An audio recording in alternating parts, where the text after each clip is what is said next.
মে দিবস উপলক্ষে শ্রমিক দল আয়োজিত সমাবেশে জড়ো হয়েছেন বিপুল সংখ্যক নেতাকর্মী। পরিস্থিতি জানাতে সরাসরি যুক্ত হচ্ছেন সহকর্মী নিয়াজ মোর্শেদ। নিয়াজ, বৃষ্টির পর সমাবেশে নেতাকর্মীদের উপস্থিতি কেমন দেখছেন, আর কখন আনুষ্ঠানিকভাবে শুরু হবে সমাবেশ, বিস্তারিত জানাবেন।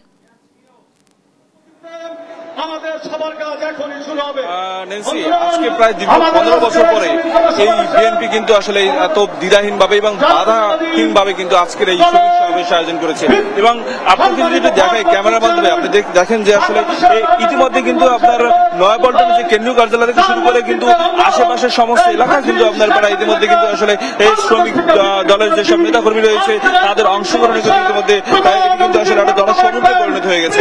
এবং একটু বলে রাখি যে আজকের এখান থেকে কিন্তু তারা কিন্তু 12 দফা দাবি পেশ করবেন শ্রমিকের ন্যায্য অধিকার প্রতিষ্ঠা, এবং সেই সাথে আপনার শ্রমিকের যেন শ্রমিক এবং মালিক এই দুই মিলে যেন আসলে নতুন বাংলাদেশ করা হয় এমন প্রতিবাদকে সামনে রেখে কিন্তু আজকে তারা এই শ্রমিক দিবস কিন্তু তারা আসলে পালন করছে। এবং সেই সাথে কিন্তু আজকে আরেকটু বলে রাখি যে আজকে কিন্তু বিএনপির যে ভারপ্রাপ্ত চেয়ারম্যান তারেক রহমান তিনি কিন্তু আসলে ভার্চুয়ালি যুক্ত হয়ে এবং শ্রমিকের ন্যায্য অধিকার প্রতিষ্ঠা এবং শ্রমিকের ন্যায্য অধিকার প্রতিষ্ঠায় যেসব দাবি রয়েছে সেটি কিন্তু আসলে তারা কিন্তু পেশ করবেন। এবং সেই সাথে বিএনপির যে স্থায়ী কমিটির সদস্য এবং বিএনপি মহাসচিব ফখরুল ইসলাম আলমগীর কিন্তু আজকে এই মঞ্চে থেকে কিন্তু শ্রমিকদের উদ্দেশ্যে কিন্তু কথা বলবেন। এবং আরেকটু বলে রাখি যে ইতিমধ্যে কিন্তু মঞ্চের আশেপাশে কিন্তু পুরো এলাকা কিন্তু কানায় কানায় পূর্ণ হয়ে গেছে শ্রমিকদের অংশগ্রহণে। এবং সেই সাথে শ্রমিকদের যারা নেতাকর্মী রয়েছে তারাও কিন্তু ইতিমধ্যে আপনি দেখতে পাচ্ছেন যে আসলে পুরো এলাকাটা কিন্তু একেবারে লালে লাল হয়ে গেছে। এবং আপনার লাল ক্যাপ, লাল টি শার্ট, কেউ লাল শাড়ি পরে কিন্তু আসলে পুরো একটা শ্বাস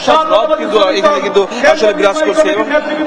এবং একটু বলে রাখি যে আজকের এই আন্তর্জাতিক শ্রমিক দিবস কিন্তু একটা বিষয়, একটা জিনিস কিন্তু আজকের এই আন্তর্জাতিক শ্রমিক দিবস কিন্তু বিএনপি যে আয়োজন করছে এটি কিন্তু একেবারেই আপনার পুরোপুরি আসলে বাধাহীন ভাবে এর আগে কিন্তু আসলে আপনার তারা কিন্তু সরকারের আমলে কিন্তু আপনার বেশ তারা কিন্তু আপনার অত্যাচার নির্যাতন এবং বিভিন্ন সমাবেশ করলে আসলে বিশৃঙ্খলার নামে কিন্তু আসলে পুলিশের হয়রানি সেটি কিন্তু আসলে এর আগে যে গেল 15 বছর যাবৎ কিন্তু তারা এই অত্যাচারগুলো সহ্য করেছে।